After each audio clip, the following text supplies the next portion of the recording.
So you're saying comfort levels are very good for a body-on-frame. It's for a small family. It's a great car to drive. Okay, is it fun to drive in the road context? It's Okay, an you've answered the question, I It's think. it's an experience, right? When you're sitting in something like that, knowing what all it can do, Right. right? There's this different kind of chill that you get, right? Right. It's not about going fast. It's about, hey, let's take it easy, and that's the mood that the Jimny prefers. So it doesn't on like to road. go fast. Yeah. In the sense, it will go reasonably quick, but it's not like a fast car. And on that front, there are certain things that people will and should know that they will have to adapt to. Right. Because given that it's an off-roader, right? There are certain differences. This is a 1.5 liter engine that we've used before from Maruti, right? The K15B. But this is the older. Correct, is the B. Right now, the current one in use is the K15C, but we used the B earlier, right? It's still in use. The thing is, because it's been adapted for off-road, there are certain differences. Right. Right? The clutch is meant to be more durable, so the clutch action itself is heavier. Right. The gear shift is heavier. The gear lever itself is thicker, bulkier, So it everything. feels like a more robust car, but not therefore the easiest car to drive. Exactly. Like if you drive the Brezza today, I mean, I've said it, right? I don't feel the need for an automatic with a Brezza because the clutch is so light. Right. The gear shifts are so light. You just put it in third and it just motors So does on. that give you a sense of some occasion about driving it, or does it feel like, oh, this is a lot of work? I'm not the kind of person who says, I want to feel the shift, feel manly. No, I want it to be easy and convenient. Right. So if somebody was looking to get the Jimny, my straightforward recommendation is get the automatic.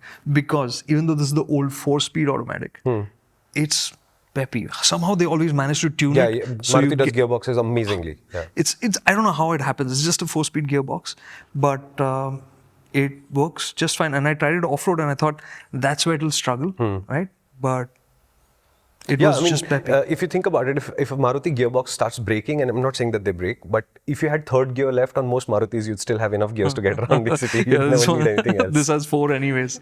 On that note, another thing to keep in mind is that the Jimny for India is the 5-door, right? So it's a bigger vehicle. It's longer by about 350 millimeters. 350 millimeters. Wow, this much. That's you've been generous. So it's significantly longer than the global 3-door version. Right. It's 110 kilos heavier given the additional length. But interestingly, despite being that much longer, with the spare wheel at the back, it's still under 4 meters long. So it's really that small a vehicle. So they can't make a 1:12 scale model of the Jimny, sorry. Because it'd be just too small. It won't fit into your collection. Okay, no, we're making too many size jokes, so let's go away from that. You've said as a family car, it's not going to be the easiest thing to drive in terms of effort, but it's not going to be a car you won't enjoy driving either. See, it's a great second car.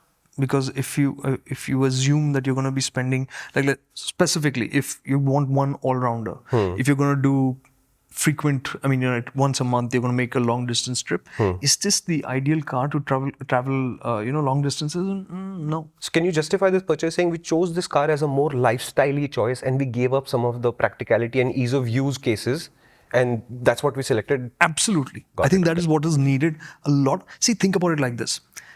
We are not a convertible country. Right. The off-roaders, these like the Thar and the Jimny now, are our convertibles, right? They are an expression of our individuality, of that need to break out from the norm, right? To deal with a little bit of inconvenience for a sense of, hey, this is fun and exciting. To stick our children out. Huh? To stick our children out the roof. Not sunroof, convertible. Hell, there's no restriction of the sunroof. You stick your child out from whichever part of the car you feel like. So just for the record, since I don't know who's going to watch this and what they're going to take away from it, children are meant to be inside the car, belted up in booster seats, child seats, whatever they are, not meant to be sticking out into the wind. Yeah. That is a clip from Motorinc. And what that means is, if you'd like to see more of these, you can do 2 things. One is stay on this channel, subscribe and watch more, or you can come to the main Motorinc channel where you'll find a much longer video that discusses this idea in a lot more detail.